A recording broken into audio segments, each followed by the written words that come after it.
Hey, what's up guys? So the good news is that Sanctuary update is cooking right now. Motion Twin is doing a great job with it. Lots of new weapons, cool new biome, all that fun jazz. The bad news is that there's a pretty tough boss at the end of it, known as the Memo Reaper. So today I'm going to be breaking it down for you. Very simple, just going to go over all of his movesets, and hopefully after watching this video you'll be able to take him down no problem. So this boss has 4 moves and they kind of get added upon the more you fight him. So let's just break down every single one. The first one is going to be the hammer. At first it's just going to be a single slam. You can tell because the hammer basically forms in his hand. He has a sword too, so it's really important to keep an eye on this so you know if it's a sword or a hammer because the attacks are going to be different. But basically at the start it's just going to be one single hammer swing. And what I want you to think about for these hammer swings is to just go behind him, because the hammer is going to slam down in front of him, and then around him in like a 180-degree circle he's going to put these little beads around that are basically going to do damage. So the only safe spot is behind him. So whenever you see the hammer, just think go behind him. Very simple. Now over time this is going to be a little more complicated because he's going to do his original slam and then he's going to follow it up with 3 little angry slams, all placing the beads down, and it rotates as you move around. So basically just focus on staying behind him like I'm doing in the clip and you'll be fine with this attack. This is probably one of the easier ones out of his whole moveset. Next, let's move on to the sword swing. Now, at the start, it's actually not too overwhelming since it's only a 180-degree swing, so all you need to do is just move to the other side and you'll be safe, or you can try just mastering the dodge timing and just dodge as soon as the sword swings around you. The problem comes once you start getting his health down a little bit, that the sword swings are actually going to be 4. So he goes from 1 swing to 4 swings, and they're all 180 degrees, so basically the sword is going to cover the arena twice. Right? Because 180 degrees twice 360, and then he does that again, so 720. I'm not a math guy, but you get what I'm saying. It's going to go around the whole arena. Honestly, I've tried a lot of things with this. I've tried like jumping back and forth between each side of him.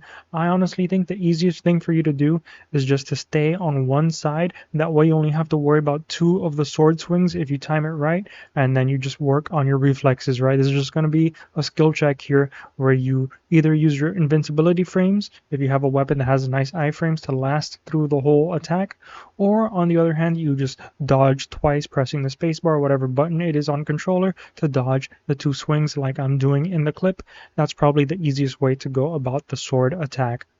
Additionally, if you have any CC crowd control trinkets, such as a freeze or the new Chrono Rush, Chrono Catch, whatever it's called trinket, this is where I recommend you use it on this attack, just to give yourself a little bit more time and just to slow it down, because I think the hammer attack is much easier than this one. Now the third attack he has is this circle pattern of stones on the ground. At the start it's just going to be a circle of stones in the center, and then it's going to go outer, and it's overall pretty easy to dodge. You just dodge inward, start outwards, go inward, or just use invincibility frames to power through it. The problem lies where he adds 3 more layers onto this, and this isn't inner or outer. It's kind of, at least in my mind, I see it as counterclockwise, but the better way to describe it is that basically wherever the rocks are now, that's going to be your safe area next cycle.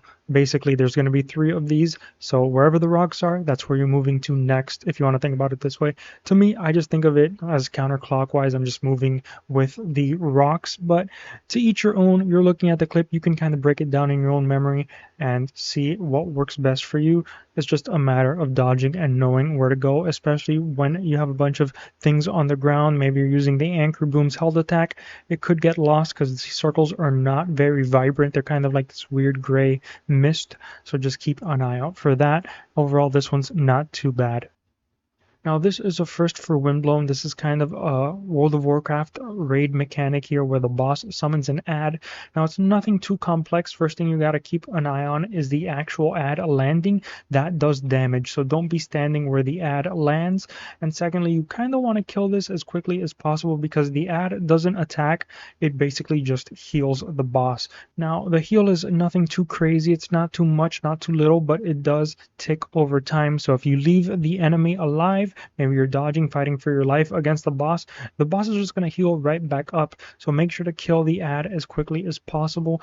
The good news is that it seems like he only summons up to 4 in a boss fight, 3 or 4. I haven't had too many attempts on him, but once you get to a point where he just doesn't summon anymore, so just keep that in mind. Make sure to kill these guys as quickly as possible. Use your trinkets, use whatever you can, just so he stops healing. And that's going to be the Memo Reaper.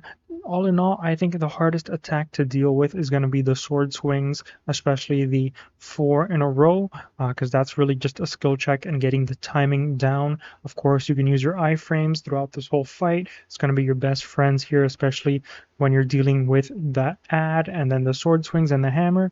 So just stay mobile, keep an eye on the boss, see if he's using a sword or a hammer, because that's going to be your cue on what to do, and just keep an eye out on that summon as well. When he starts doing his little weird dance here, it means he's going to summon an ad. That's about it for me. Thanks so much, guys, for watching, and I'll see you all in the vortex.